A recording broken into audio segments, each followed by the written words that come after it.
오늘 본문 말씀은 예수님의 어린 시절 이야기로부터 성년이 되기까지의 아주 짧은, 그러지만 간단하고 완전한 그런 사실에 대해서 설명을 해주고 있다 하는 것이죠. 예수님의 성장기에 대해서 사복음서에 그 어디에도 이만한 자료가 없습니다. 유일하게 누가복음서에 이 사실을 기록해 놓고 있습니다.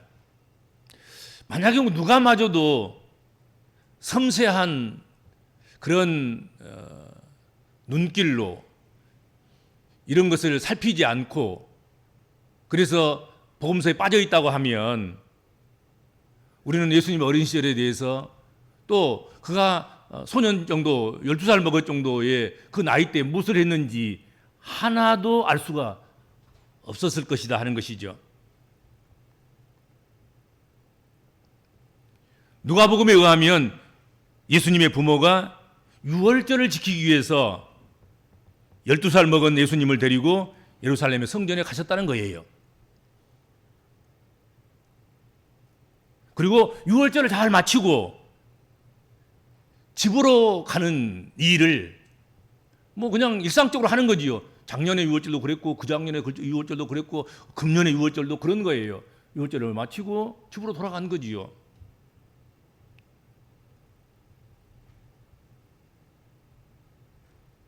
그런데 당연히 의당이 부모들과 함께 예수님이 어느 정도 따라오고 함께 이렇게 고향으로 갈 그렇게 생각을 했는데,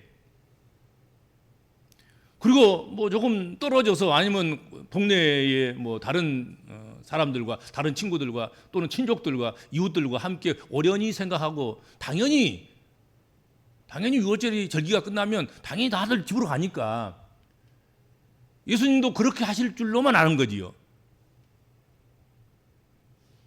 근데 하룻길을 가다가 그때서야 뭔가 좀 이게 느낌이 싸한 거예요. 뭔가 잘못됐다는 생각을 하게 되기 시작한 거예요. 예수님 어디 있지?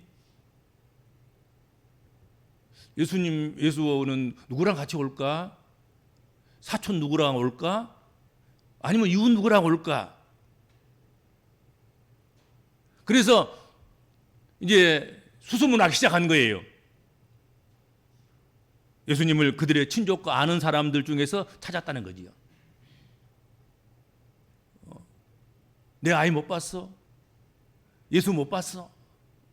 이렇게 이제 친족들에게도 물어보고 이웃들에게도 물어보고 아니 못 봤어 다 못 봤다 그런 거잖아요.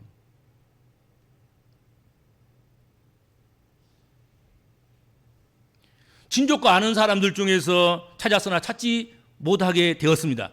그래서 오던 길을 다시 되돌려서 예루살렘으로 갔더라. 성경은 그렇게 말씀하고 있습니다.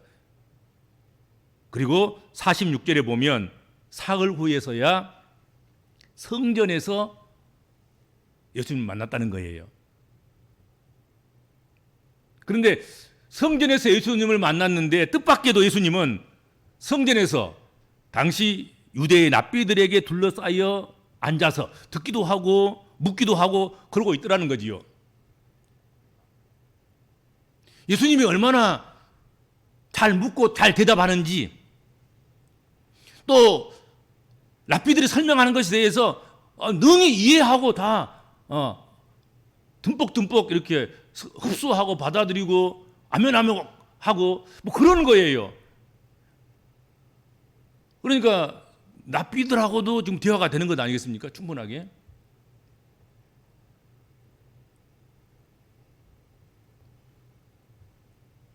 그래서 듣는 자가 다 그 지혜와 대답을 기이 여겼다. 성경은 그렇게 기록해 놓고 있습니다. 성전에서 예수님을 발견한 마리아와 요셉은 놀랍기도 하고 반갑기도 해서 마리아가 묻습니다. 아이야, 어찌하여 이렇게 하였느냐? 나는 네가 곧 따라온 줄 알고 일가 친척들과 함께 이웃집에 누구하고 함께 네가 오는 줄 알고 우리는 그냥 터벅터벅 고향집으로 지금 가고 있다가 너를 찾아봐도 없어서 돌아왔는데 너 여기 있구나. 아이야, 너 지금 어쩐 일이냐? 왜 평소처럼 아버지 손을 잡지 않고 어머니 손을 잡지 않고 왜 그렇게 했니?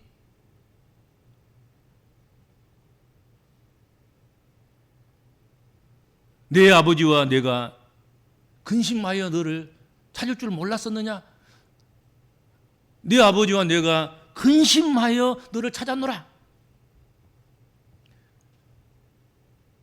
이때 부모가 어떤 심정인가? 아이를 키워본 사람은 한두 번쯤은 다 겪은 일일 거예요. 마리아가 얼마나 놀랐는지. 근심하여 찾았다. 근심하여 찾았다. 이 표현은 아주 정신적인 고통을 가리킬 때 사용하는 그런 말인 거예요. 근심 중에 찾았다. 참 자식 키우다 보면 하늘이 노래할 때가 많죠. 금방 같이 있었는데 없어져 버린 거잖아요. 그 아이를 찾으려고 막 이곳저곳으로 막 쫓아다니고 달려다니는데 발이 땅에 닿는지 안 닿는지 모를 만큼 그러면 찾고 다니잖아요. 아무도 아이 키운 사람들은 한두 번은 다 그런 일을 겪었을 거예요. 시장에 내려가는데 금방 없어진 거예요. 다행히 뭐 신발에 그 딸랑딸랑 것을 방울을 달아놔서 방울 소리를 찾아서 결국 이제 발견해서 아이야, 너 어쩐 일이냐? 왜 그랬느냐? 아이는 뭐 그거 몰라. 나 몰라요. 뭐 그냥 궁금하니까 그냥 아무데나 간 거죠.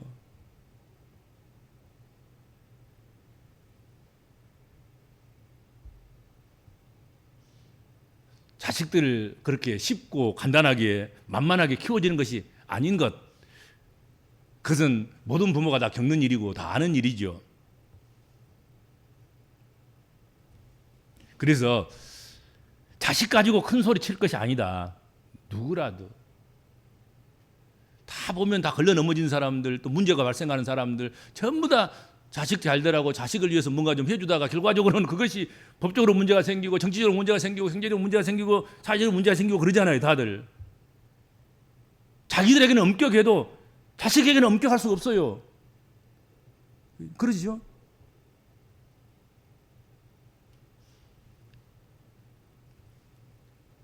다 제 자식은 잘 키워보고 싶고 절대로 잘못된 자식은 없으리라고 생각을 합니다만은 그렇지만 어디 그게 우리 마음대로 되느냐 말이죠. 부모의 마음대로 되느냐 말 자식이.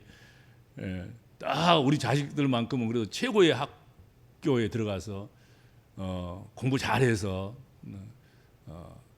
자랑스럽게 내놓을 만한 그런 자식이 되기를 다 소망하고 아무도 아프지도 말고 어려운 일로 겪지도 말고 굳은 일은 만나지도 말고 꽃길만 걸어가면서 그렇게 성장해 주기를 바라죠. 다 모든 부모가 다 그럴 거예요. 안 그런 부모가 어디 있어요? 뭐 욕이야 뭐 하겠지만 뭐 사랑스러워서 욕도 하는 것이지. 그렇죠? 그러나 다 자식 잘 되라고 하는 그 마음, 부모의 마음은 다 동일할 거예요. 누구든지.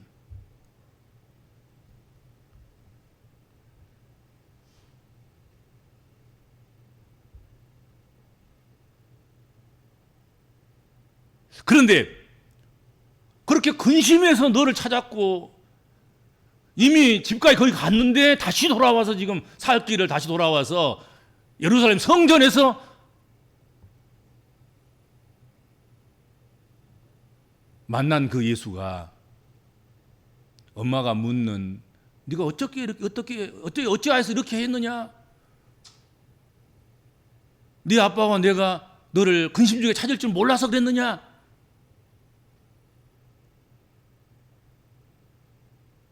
그러니까 뜻밖에도 49절입니다. 예수께서 이렇게 대답을 하십니다. 예수께서 이르시되 어찌하여 나를 찾으셨나이까? 내가 내 아버지 집에 있어야 될 줄을 알지 못하셨나이까 하시니. 성경에 그렇게 되어 있습니다. 뭐라고 찾으셨어요? 내가 내 아버지 집에 있을 거 그건 몰랐습니까? 당연히 그렇게 해야 되지 않겠습니까? 내가 이제 장성한 분량을 얻고 내가 내 아버지 찾아서 내 아버지 집에 있는 것이 당연한 것 아닙니까? 그렇게 대답을 하는 거잖아요.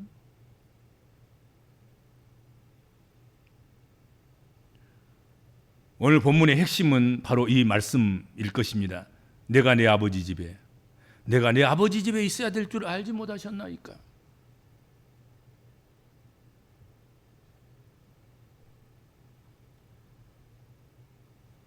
그렇게 반문한 말씀. 이 말씀 가운데 예수 그리스도의 정체성과 예수 그리스도의 꿈과 예수 그리스도의 바람과 소망과 예수 그리스도의 사명, 소명이 그 말씀 가운데 다 들어있다 하는 것이죠.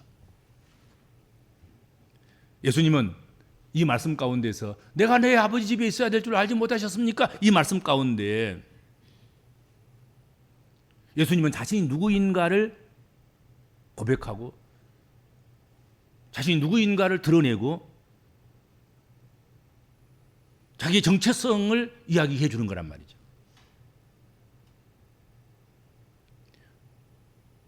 어머니 마리아는 요셉을 가리켜서 예수님에게 네 아버지라고 이야기하잖아요.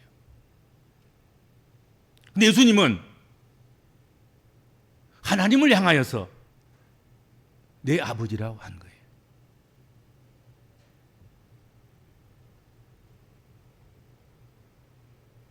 예수님은 아버지를 요셉에서 하나님으로 옮겨간 거예요. 12살이 못 됐을 때는 요셉을 아버지라고 부르면서 그 아버지 품에서 자라면서 아버지를 의지하며 살았습니다. 근데 12살이 돼서 유월절을 지키면서 그는 하나님이 내 아버지라 하고 고백한 것입니다. 이 사실은 요셉이도 먼저 알고 있죠. 요셉은 예수님의 아버지 행세를 하고 있지만 이미 성령으로 잉태된 것을 이미 알고 있고 그걸 수용하고 받아들여서 마리아를 데려와서 그렇게 예수를 낳고 예수를 기르면서 이 아이의 아버지는 성령이시다. 이 아이의 아버지는 하나님이시다.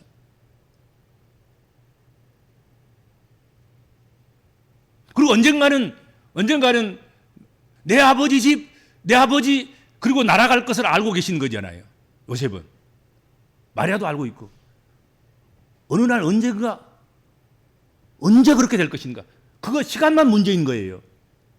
사실은 다 우리가 마찬가지죠. 다 시간만 문제인 거지요. 살다가 가는 것이고 시간이 언제인가만 남아있는 것이지. 독립할 날이 언젠가는 있는 것이고 시간만 문제인 것이지. 안 그런가요? 다 그렇지 않습니까?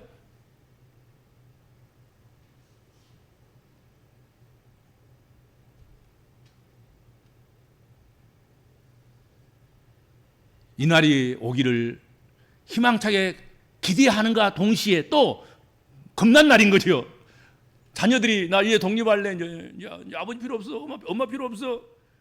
이제 나는 내 사랑하는 사람과 함께 살아갈래. 뭐 이래 볼 그럴 날이 반드시 와야 되거든요. 안 오면 안 되잖아요. 또 독립도 안 하고 또 계속해서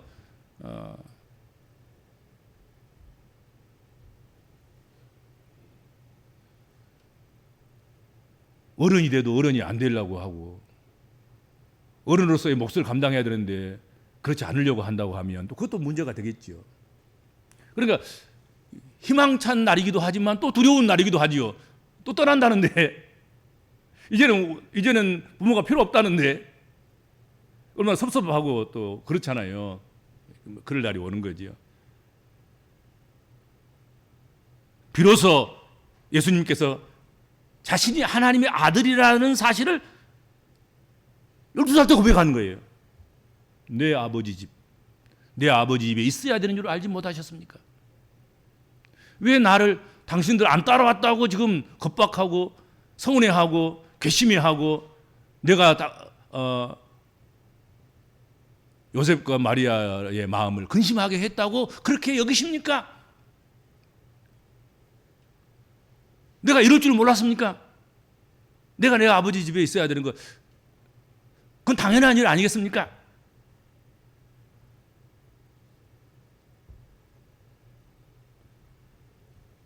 사실 유대인들은 하나님을 아버지라 부르기를 매우 조심하고 꺼려하기까지 했습니다. 요한복음 5장 18절을 한번 보시기 바랍니다. 유대인들이 이를 인하여 더욱 예수를 죽이고자 하니 이는 안식일만 범할 뿐 아니라 하나님을 자기의 친아버지라 하여 자기를 하나님과 동등으로 삼으심이로라. 하나님을 아버지라 부르면 그 의미가 어떤 의미냐면 하나님과 동등됨으로 삼으신 것으로 여겨진다는 거지요. 유대에서는 그렇단 말이에요. 유대에서는.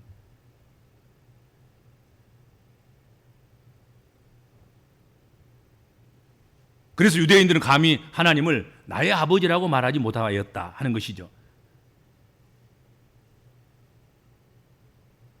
그런데 예수님은 하나님을 나의 아버지라 했다. 내 아버지 집에 있어야 되는 줄 알지 못했습니까?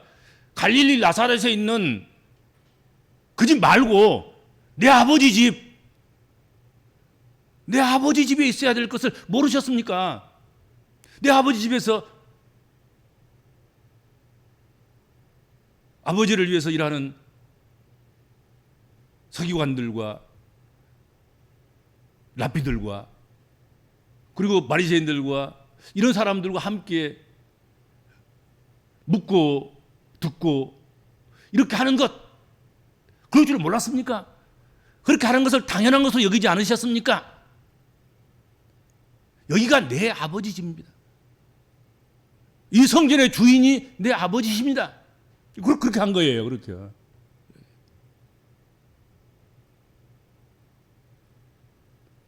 성전을 내 아버지 집이라고 했고 그리고 내가 이곳에 있어야 한다고 했습니다.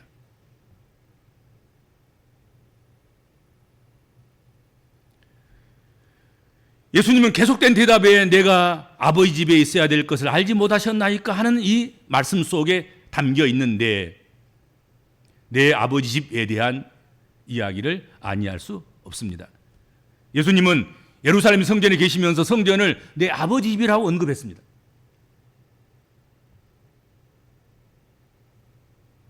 예수님께서 오셨을 때, 세상에 오셨을 때, 처녀 탄생해서 오셨을 때, 성육신 하셔서 오셨을 때, 하늘 보좌를 버리시고 사람의 모양으로 세상에 오셨을 때, 그때 가장 세상적으로는 어두운 때였다 하는 것이죠. 예수님의 초림 때는 바로 그런 때였습니다. 그러니 성전이라고 얼마나 여러분 온전했겠습니까? 세상이 다 지금 뒤집어 엎어지고 지금 질서가 없고 지금 어두컴컴한 그런 세상인데 성전이라고 별것 있겠냔 말이지. 성전도 얼마나 문제가 많았었을 것이다 생각이 됩니다.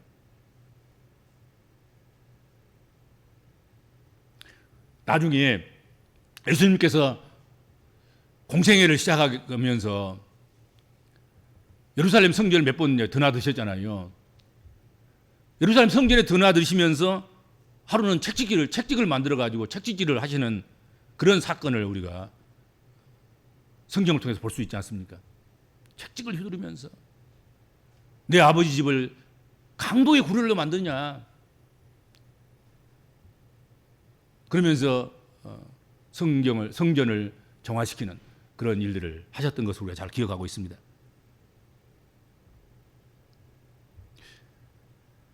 그럼에도 불구하고 제도권에 있던 그 예루살렘 성전, 그 성전을 예수님께서 내 아버지 집이라고 인정하셨다 하는 것이죠. 이게 대단히 중요한 말씀입니다. 가정이라는 제도, 교회라는 제도, 나라와 민족이라는 그런 제도가 여러분 문제가 많을 수 있습니다.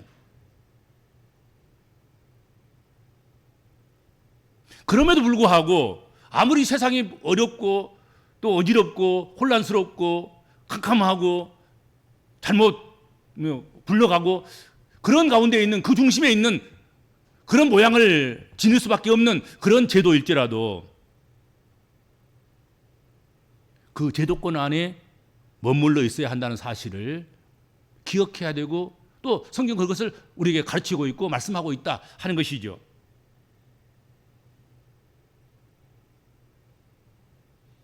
정치를 하려고 하면 정치권이 썩었어도 그 정치라는 제도 안에 있어야 정치를 할 수 있는 것입니다, 여러분. 안 그렇습니까? 신앙생활을 하려면 교회가 썩었어도 교회 안에 있어야 되는 거예요.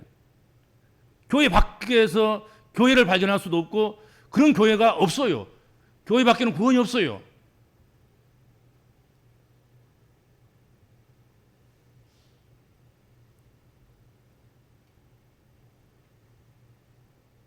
여러분, 천사들만 모인 곳에도 뭐가 있었습니까? 하나님을 반역하는 반역의 역사가 있었습니다. 천사가 타락해서 마귀가 된 거 아니겠습니까? 천사가 타락해서 귀신이 된 거야.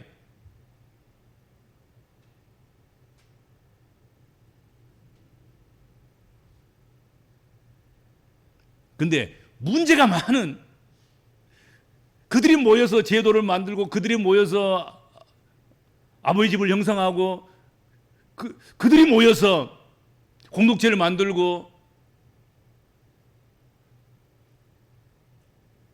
그런 것 아니겠습니까? 어떻게 온전할 수가 있겠습니까? 교회를 여러분 온전한 집단이라고 생각하지 마세요. 그런 교회 없습니다. 아니 천사만 모여도 타락하고 천사만 모여도 반역하는데 사람들이 모여가지고 지금 교회를 이루고 있는데 그 교회를 여러분 완전한 곳이라고 생각한다고 하면 다 실망할 거예요.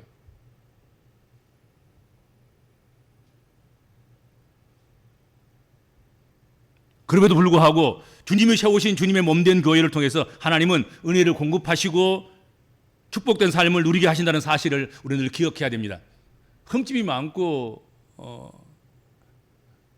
냄새나고 시궁창 냄새가 나고 형편없고 그래도 하나님께서는 그 교회를 통해서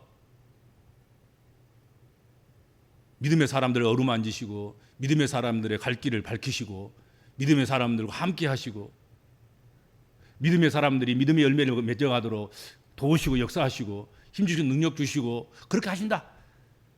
여러분 그걸 잊어서는 안 됩니다. 그렇죠.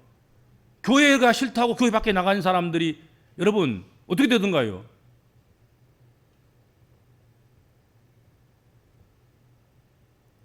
다 믿음 잃고 그리고 하나님도 잊어버리고 그렇게 살아가는 거지요. 그러나 냄새나고 형편없고 조약하고 뭐 그런 썩어 문드러질 것 같은 그래도 그런 제도권 안에 있는 교회라도 그런 교회라도 출석하고 있으면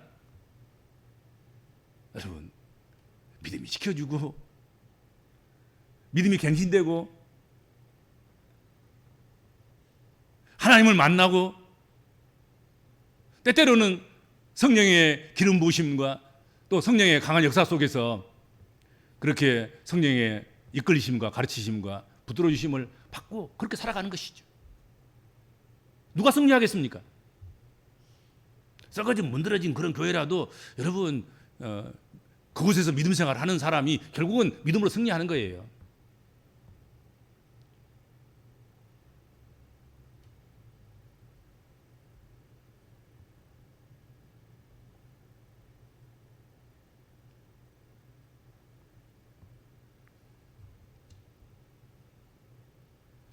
내 아버지 집이란 예루살렘 성전이라는 외형적인 건물만을 두고 한 말은 아닐 것입니다.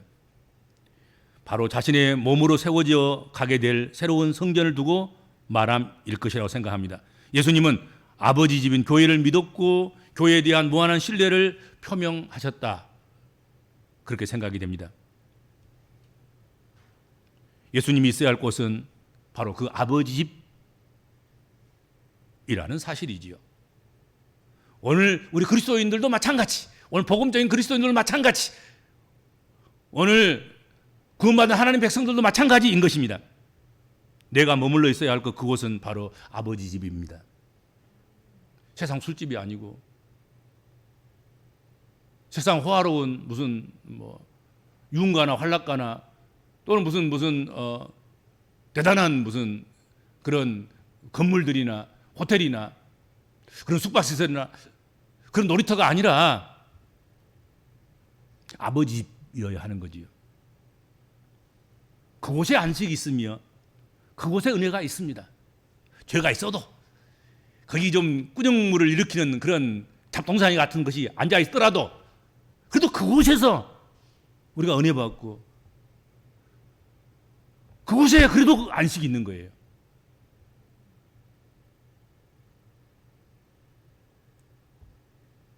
성전은 일주일에 한 번 예배를 드리기 위해서 가는 곳이 아니라 정말로 내 삶의 중심이어야 되는 것이죠. 아버지 집. 그래, 아버지 집이지. 집으로 돌아가야지, 언제나. 364일을 밖에서 생활하더라도 그리고 하루 집으로 돌아간다 하는 그런 사람일지라도 여러분 364일 전체 365일 전부를 늘 사모하는 아버지 집이 그 마음에 있는 거지요. 그게 우리 성도의 삶이어야 된다 하는 것이죠. 레위기 19장 30절에 내 안식일을 지키고 내 성소를 공경하라 나는 여호와니라 그렇게 말씀하셨습니다. 내 안식일을 지키고 내 성소를 내 성전을 공경해라. 나는 여호와다. 나는 너희 아버지다.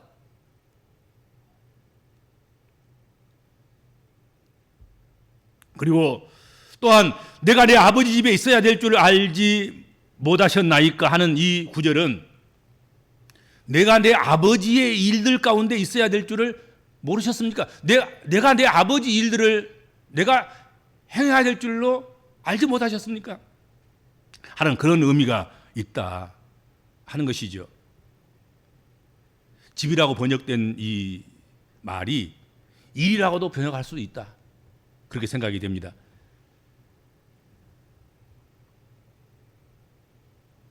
예수님께서 예루살렘 성전에 머문 것은 부모들만 앞서서 보내버리고 자기는 뒤처져 가지고 예루살렘 성전에 있었던 것은 아버지를 따라가서 목수를 도와주는 일, 목수 일을 하는 일, 아버지가 하는 일, 어머니가 하는 일 그것이 힘들고 어렵고 또 피하고 싶어서 그런 것이 아니라 또 그 부모와 동행하는 것이 부끄러워서가 아니라 예루살렘 성전에 아버지 집에서 볼 일이 있었기 때문이라는 것이죠. 내가 내 아버지 집에 있어야 될 줄 몰랐습니까? 내가 아버지 집에 볼 일이 좀 있어요. 볼 일이.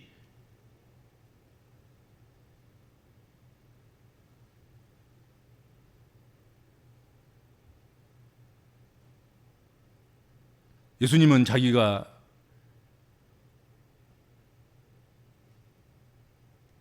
자기 삶이 아버지께로부터 나온 것이고 자기 삶의 전부는 아버지의 일을 성취하는 것임을 그는 굳게 믿었다.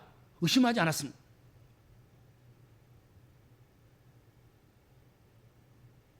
그래서 나중에 이제 복음서에 보면 예수께서 이런 과정을 어린 시절을 거치면서 소년기를 거치면서 장성한 분량이 이르러서 공생애를 하잖아요. 그때 아주 거침없이 그런 말이 그 입에서 쏟아져 나온 거지요. 아버지여, 내가 당신의 일을 행하려고 왔나이다. 나를 보내신 이가 나와 함께 하시도다. 나는 항상 그가 기뻐하신 일을 행함으로 그가 나를 홀로 두지 아니하셨도다. 나의 양식은 나를 보내신 이의 뜻을 행하며 그의 일을 온전히 이루는 이것이니라. 내가 내 아버지 집에 있어야 될 줄 몰랐습니까? 내가 아버지의 사업에 관여하고 아버지의 일을 내가 해야 될 줄 몰랐습니까? 내가 지금 이렇게 하는 일 모든 것들은 다 아버지의 뜻이고 아버지가 내게 맡겨주신 일이고, 그리고 이것은 내 힘을 내게 하는 아버지가 주신 내 양식이고,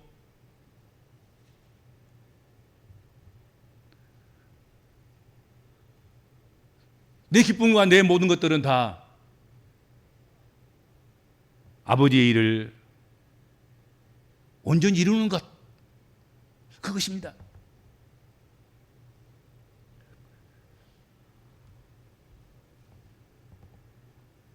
예수님은 자신이 누구인지, 어디에 있어야 하는지, 그리고 무엇을 해야 하는지, 이것을 언제 알았다고 말씀하고 있습니까?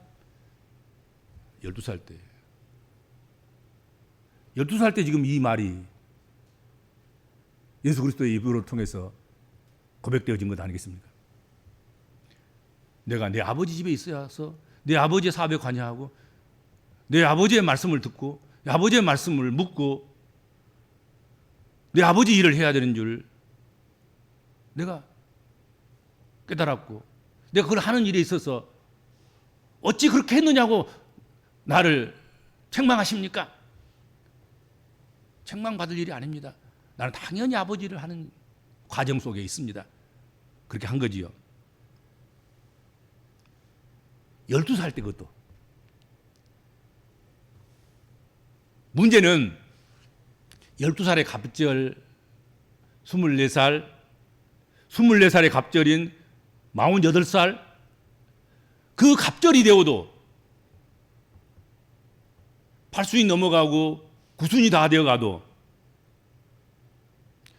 이것을 모르는 사람들이 많다는 거지요. 한심스럽게도. 예수님은 12살 때 다 이게 끝난 일을, 인생들은, 예수 믿는 사람들은 48살에도 이게 해결이 안 되고 8순이 넘고 9순이 다 돼가도 이걸 모르고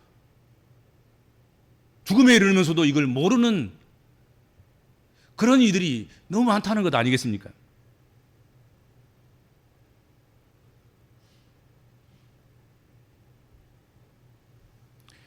예수님의 지혜의 핵심, 곧 예수님의 말씀은 내가 누구인지 알면, 그리고 내 아버지 집을 알게 되면, 그리고 내 아버지 집에서 무엇을 해야 될 것을 알게 되면 사실 인생 걱정 끝, 인생 염려 끝, 뭐 그런 것이죠. 그렇죠. 내가 누군 줄 알고, 내 아버지 집이 어디인 줄 알고, 내가 아버지 집에서 뭘 해야 될 줄 안다고 하면 숙제 끝이잖아요. 그렇게 살아가면 되는 거지 이제. 근데 예수님은 벌써 12살 때 그것이 끝난 거예요. 12살 때 이 말씀하신 거란 말이죠.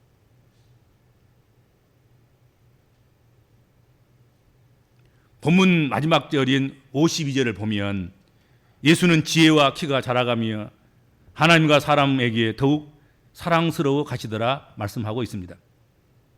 자신이 누구인지를 알고 자신이 어디 있어야 하는지 알며, 그리고 무엇을 해야 되는지 알면, 그러기만 하면 예수님처럼 그 지혜와 그 키가 자라가면서 하나님과 사람에게 더욱 사랑스러워 가심 같이 그렇게 축복된 삶이 될 것이다, 그 인생이 될 것이다 하는 것은 의심할 여지가 없는 것 같습니다. 그렇죠? 속히들 우리가 양육하는 어린 아이들부터 시작해서 우리가 가르치는 생명들, 그리고 더 나아가서는 우리 자신, 그리고 우리보다 더 훨씬 더 연로한 그런 대상이 이르기까지 누구든지 자신이 누구인지 알고 자신이 어디에 있어야 하는 줄 알고 그리고 무엇을 해야 되는지를 아는 그것이 명쾌한 그래서 하나님과 사람에게 더 사랑스러워 가는 그런 생명이 다 되기를 축복합니다. 기도하겠습니다. 주님,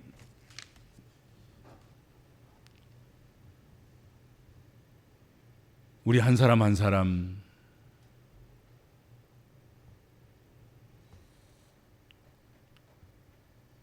핏값으로 사셔서 구원받게 하시고 하나님 자녀 삼아 주시고 하나님 일꾼 삼아 주셨으며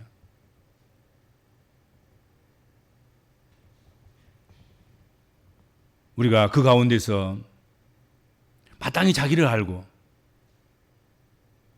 자기가 머물 것을 알고 자기가 할 일을 알아서 그렇게 그 정체성을 다하는 그런 삶을 살아가는 그런 하나님 백성들 되도록 우리를 간섭하시고 또 지혜를 주시고 또 이 시간 다시 결단할 수 있도록 결단의 기회를 허락해 주셔서 감사합니다. 우리 자녀들도 그렇게 하시고 저희들도 그렇게 하시며